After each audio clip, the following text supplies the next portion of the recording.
अणुऊर्जा प्रकल्प देवगडमध्ये येत असताना त्या देवगड प्रकल्पातील सर्वच लोकांनी विरोध केलेला असताना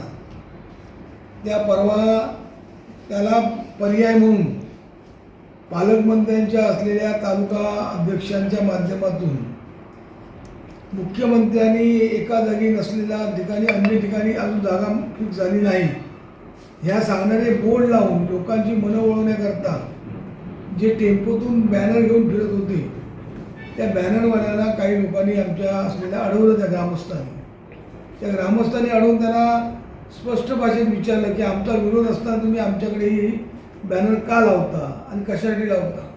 बाकी कोणत्याही प्रकारचा जातीवाचक वगैरे झालेला नसताना त्याला पालकमंत्र्यांच्या आदेशाने त्याला वळण जातीय आणून ॲट्रॉसिटी लावण्याचा दबाव पालकमंत्र्यांनी त्या ठिकाणी आणला. आणि ॲट्रॉसिटीमध्ये आमचे जे गणेश गावकर हे राहतात मिठमुंबरीमध्ये, प्रकार घडला मुनग्यामध्ये. या एवढ्या अंतरावरून पण प्रकार घडला तर त्याला आरोपी बनवून त्या मुलांकडून ॲट्रॉसिटी केस दाखल करून घेऊन त्यांना अडकवण्याचा प्रयत्न करून आणि ज्या ग्रामपंचायतीने जो विरोध केला आहे त्यांच्यावर दबाव आणण्याचा प्रयत्न जिल्ह्याचे पालकमंत्री आणि त्यांचा हा भारतीय जनता पक्षाचा अजेंडा आहे की अणुऊर्जा प्रकल्प करणे.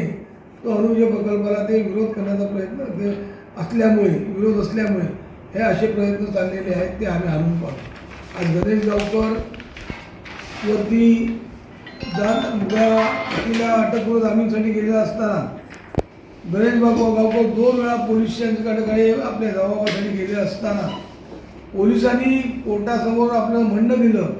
त्यात आम्हाला सहकार्य करत नाही अशा प्रकारचं म्हणणं देऊन पालकमंत्र्यांच्या आदेशानुसार त्यांना अटकेच्या कारवाई करण्याचे प्रयत्न करत असतील. जर त्यांना अटक करत असतील तर सर्व गावातल्या लोकांना घेऊन आम्ही आंदोलन करू, पोलीस स्टेशन दारात बसू आणि त्या ठिकाणी अशा प्रकारचं जे 2 जातींमध्ये वाद आहे, एका जातीतले 2 गटामधले वाद हे पण परवा प्रेसमधून उघड झालेले आहे.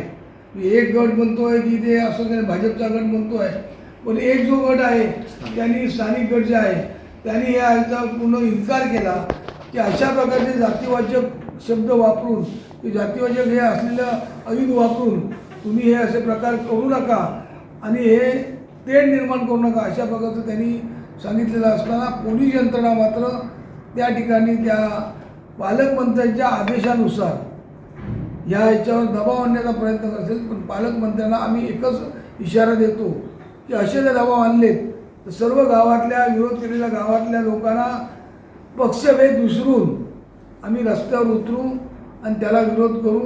आणि अशा ह्या कृत्याचं जसं दिल्लीच्या जंतर मंतरवरती ज्याप्रमाणे लाठीचार्ज झाला आणि त्याबद्दल लोकांचं म्हणणं होतं तशा प्रकारचा शेवटी आम्हाला या जिल्ह्या सर्व लोकांना घेऊन असं जर होत असेल तर राज्याचे मुख्यमंत्री आणि राज्याचे गृहमंत्री यांचा राजीनामा मागण्यासाठी आम्हाला पण रस्त्यावर उतरावं लागेल. एवढं सर्व पोलीस यंत्रणेने ध्यानात ठेवावं आणि पालकमंत्र्यांनी ध्यानात ठेवावं.